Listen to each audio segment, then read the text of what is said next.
Howdy everyone, this is Grant Bynum with Uptown 101 and this is my channel, Best Dallas Apartments.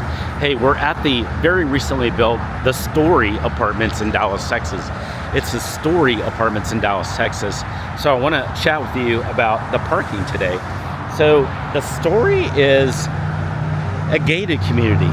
So what's going to happen is, as far as parking, you're going to go through this key fob or app here, and you're going to scan in, and then you can put in codes to get in, or I believe, like I said, an app, and then that will get you through the gate. And then the gate it secures your place, but also provides parking that's around there.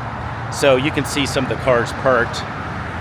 Also, though, notice that there is some private attached garages. Very, very nice feature.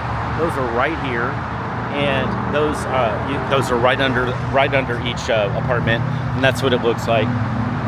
And so you do have this as well. So you've got a beautiful garage, and it's attached, and so you've got those options for first floor. So it's basically go through the gate with free parking, or you can have a unit that has the attached garage. That's the parking here at the Storey. Hey, now we're about to walk in and take a look at the Storey. Can't wait for you to see it. We're gonna walk in right over there and take a look right now. If you have questions at any time about anything you're seeing, hey, send me a text. You can use our free service to find your perfect Dallas apartment and set up tours.